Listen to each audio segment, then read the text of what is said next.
Hello and welcome to my channel. आज इस video में हम डिस्कस करेंगे ट्रिग्नोमेट्री के कुछ और बेसिक फार्मूले। पिछली वीडियो में हमने थोड़ा सा ट्रिग्नोमेट्री की मैंने उसके बारे में आपको बताया था कि ट्रिग्नोमेट्री एक्चुअल में होती क्या है। तो अब मैं आपको बताऊंगा यहाँ पे कि ट्रिग्नोमेट्री रेशियोज़ के बारे में कुछ कंसेप्ट दूंगा आपको, ठीक है। इसको डायग्राम से बताऊंगा मैं ताकि आप आसानी से समझ पाओ। देखो पीछे जो हमने पढ़ा ना, तो उसमें आपने देखा होगा कि अलग अलग सिचुएशंस लेकर हम ट्राइंगल्स, राइट ट्राइंगल खासकर पर्टिकुलरली अगर बात करो तो राइट ट्राइंगल हम अलग अलग तरीके से इमेजिन कर सकते हैं, है ना। तो अलग अलग तरीके से वो बन सकती है। अब आइए एक एग्जांपल लेते हैं। मैं यहाँ पे आपको बताता हूँ कि अगर मान लीजिए एक आपके पास ट्राइंगल है, फॉर एग्जांपल ये हम राइट ट्राइंगल ले रहे हैं। यहाँ पे इसको दे दो ए, कोई एक पॉइंट दे दो, यहाँ पे इसको बी दे देते, यहाँ पे इसको सी पॉइंट ले लेते, ठीक है। तो ये एक राइट ट्राइंगल बन जाएगी। यहाँ पे ये 90 डिग्री का एंगल होगा।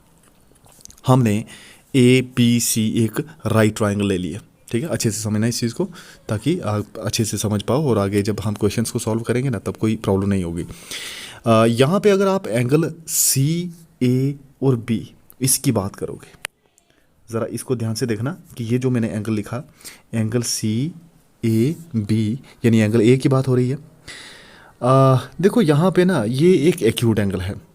ऐसा कैसे पता चला आपको? क्योंकि ये देखिए ये 90 डिग्री है ना, ये 90, और ऑब्वियस सी बात है कि ये 90 से तो कम होगा ही, क्योंकि दो है ना। अगर ये 90 हुआ तो दो एंगल का सम 90 90 180 हो जाएगा। तो वैसा तो होता नहीं है ना। तीनों एंगल्स का सम कितना होता है बाई एंगल सम प्रॉपर्टी? 180 होता है। एंगल सी को भी डालो, ए बी तीनों का सम करके 180 होता है। तो ये 90 से कम होगा, एक्यूट एंगल इसको बोलेंगे हम। अब आप बी सी ये जो साइड है ना, इसकी पोजिशन को ज़रा इमेजिन करो। ये वाली जो पोजीशन है विद रिस्पेक्ट टू ये ए वाला एंगल, इसको ए नाम दिया हुआ ना। यहाँ पे ये देखो ए के रिस्पेक्ट में ये जो साइड है ना बी सी, इसको इमेजिन करिए। अब देखो कि ये जो साइड है कौन सी, यही बी सी जिसकी मैंने बात की, ये फेस कर रही है एंगल ए को। एंगल ए को फेस कर रही है बिल्कुल एंगल ए के सामने। हम इसको क्या कहते हैं? हम इसको बोलते हैं side opposite to angle A. किसको? इसको हम बोलते हैं साइड अपोजिट टू एंगल ए।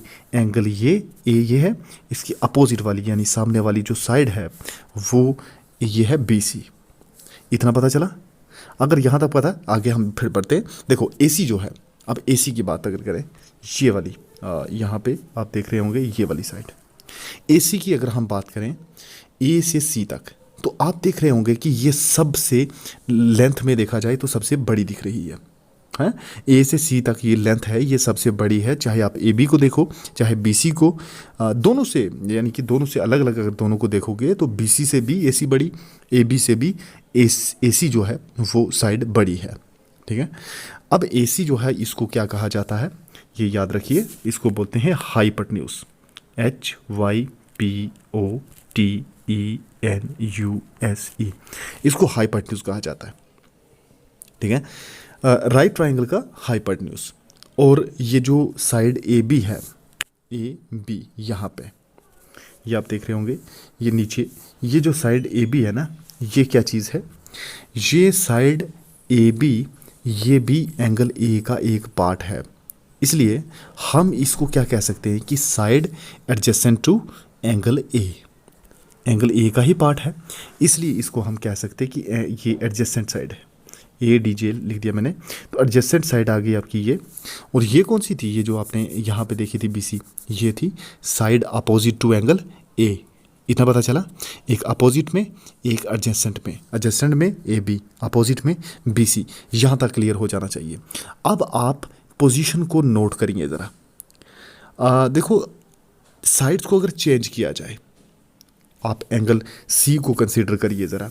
अब तो ए की, सॉरी बिठा दिया, ओके। तो आपको मैं दोबारा बना के दिखाता हूँ। यहाँ पे देखो, अगर मैं सी पॉइंट की बात करूँ, यहाँ पे अगर सी पॉइंट, जैसे मैंने ए और बी के बारे में आपको कहा बताया, यहाँ पे सी था, यहाँ पे ए पॉइंट, यहाँ पे बी पॉइंट था।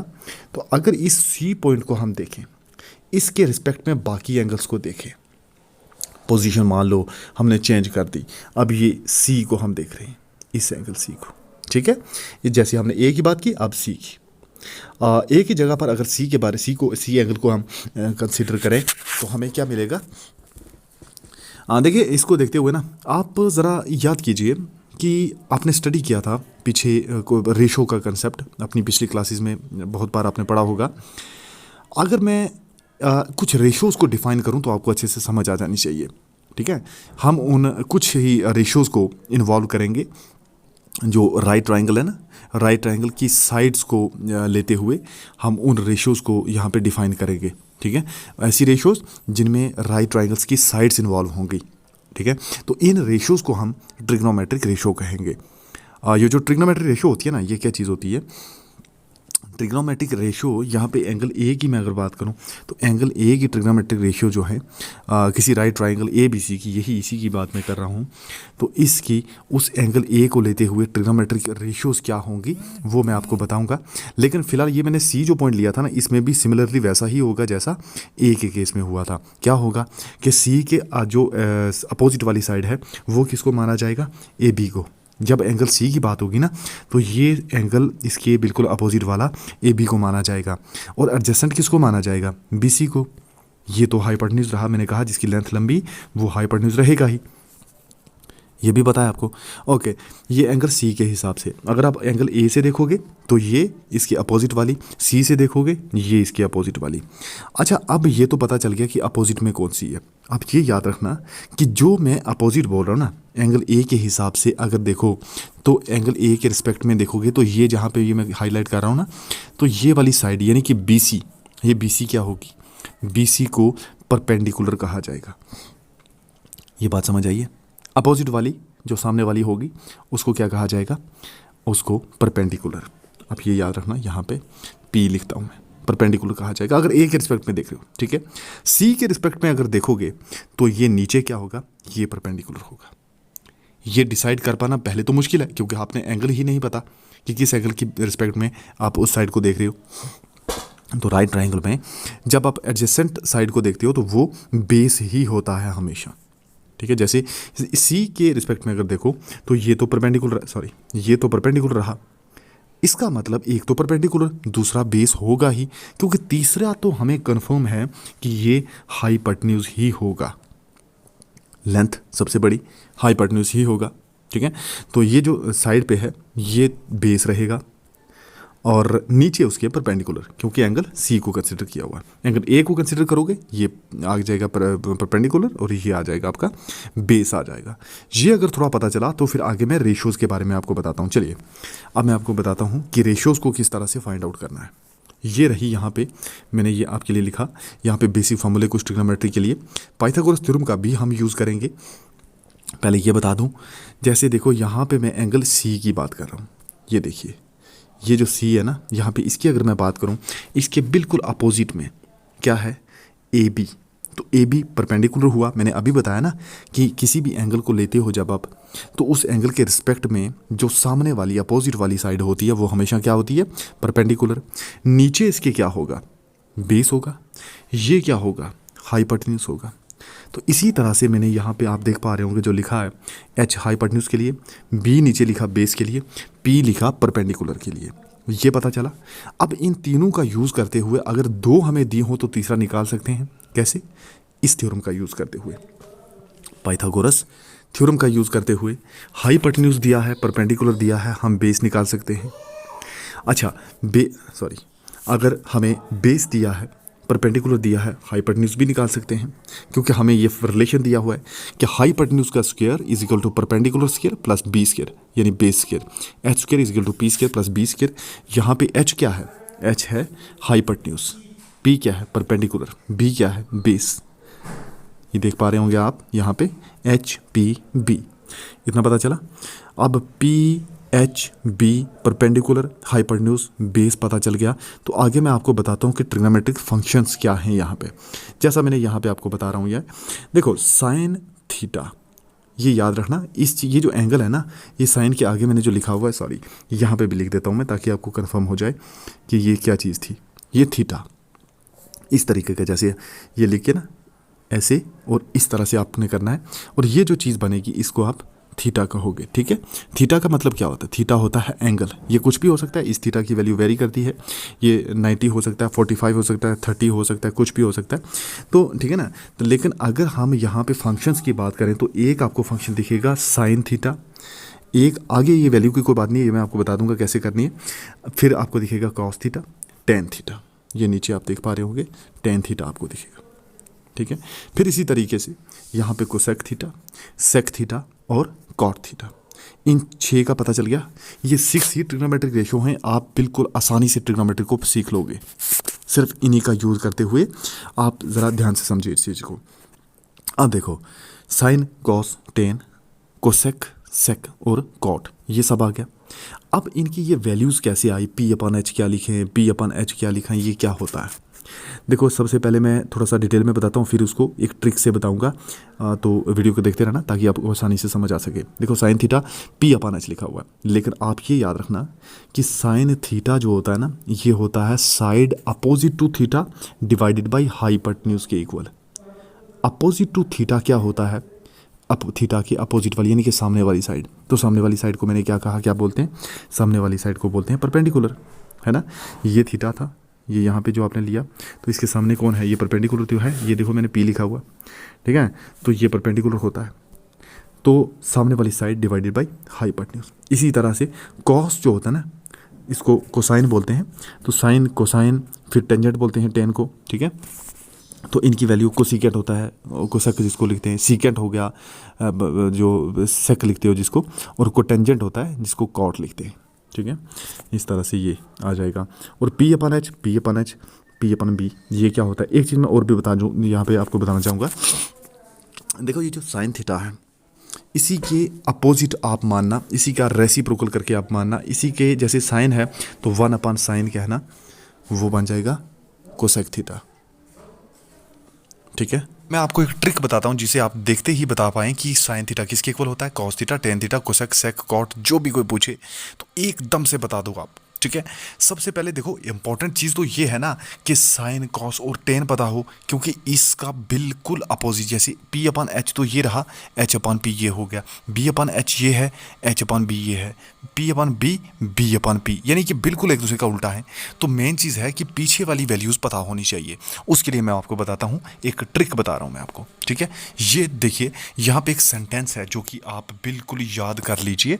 ये सेंटेंस है, some people have curly black hair till painted black। क्या सेंटेंस है? some people have curly black hair till painted black। तो इसके लिए आपको देखो, some के लिए मैं अगर s को उठाऊं यहाँ से, people के लिए p को, have के लिए h को, s p h, curly के लिए c को, black के लिए b, hair h, मतलब पहला पहला मैं लेटर उठा रहा हूँ यहाँ से, सॉरी, ये हेयर के लिए h है, ठीक है।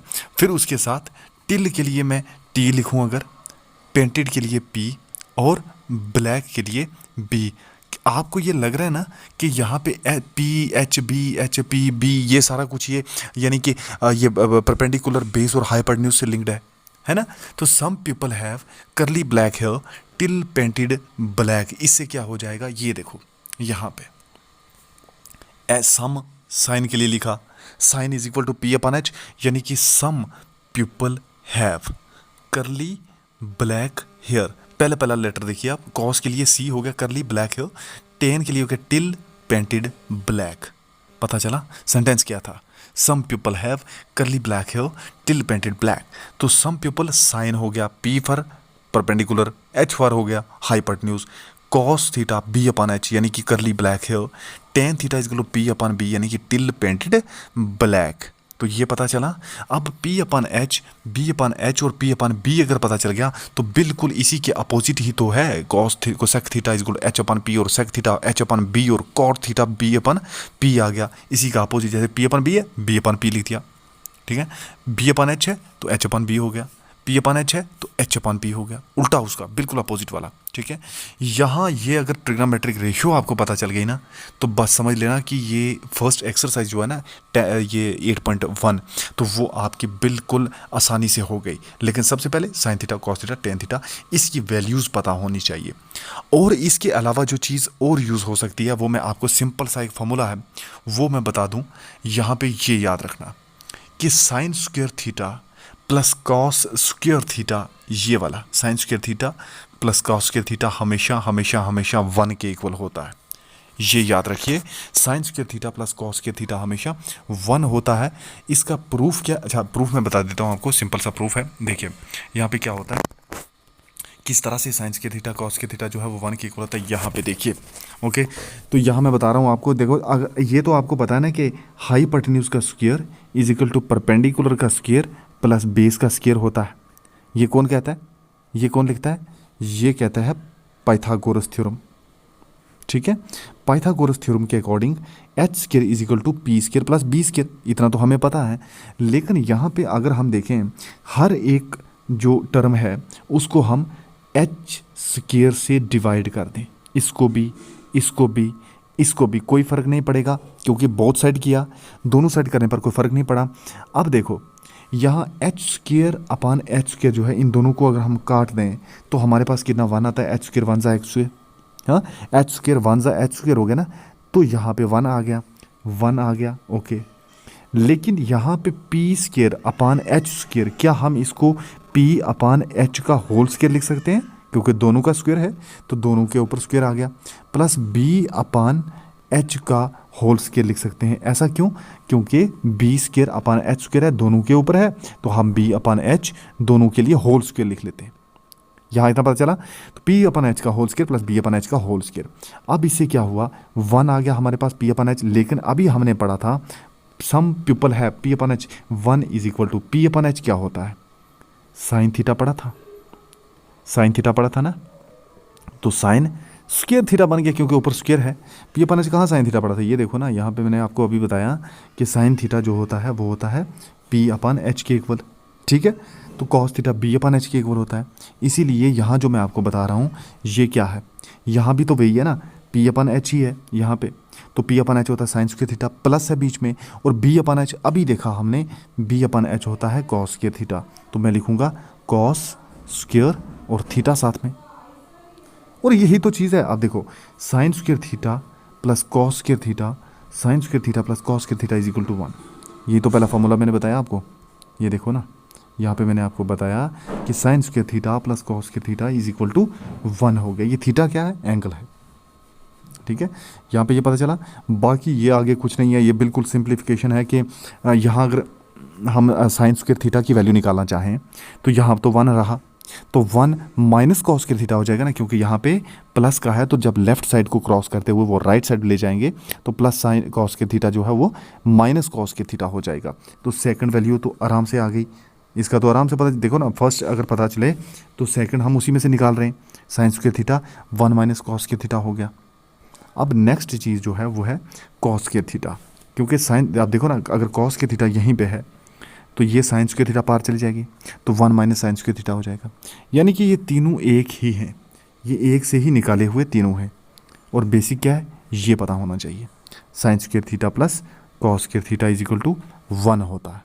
बस ये पता चल गया तो बाकी हम कर सकते हैं। ठीक है, अब यहाँ पे देखो एक फार्मूला और, sine square sine theta upon cos theta होता है टेन थीटा। हमेशा ये याद रखना, ये फार्मूला है कि sine theta upon cos theta ये हमेशा टेन थीटा के इक्वल होता है। और अगर इसका उल्टा कर दें, cos theta upon sine theta कर लें, अगर cos theta upon sine theta कर लें तो वो होता है कॉट थीटा के इक्वल। टेन थीटा साइन अपान कॉस, तो कॉस अपान साइन अगर होगा तो कॉट थीटा। ये भी क्लियर हो गया ओके। अब देखिए यहाँ पे मैं आपको एक चीज़ बताना चाहूँ, जैसा हमने ऊपर यूज़ किया था कि साइन थीटा का होल स्क्वायर, तो यहाँ असल में मैं आपको बताना चाहूँगा कि चाहे आप लिखो साइन स्क्वायर थीटा, यहाँ पे आप देख रहे होंगे साइन स्क्वायर थीटा, चाहे आप लिखें साइन थीटा का होल स्क्वायर, कोई फ़र्क नहीं है, एक ही बात है।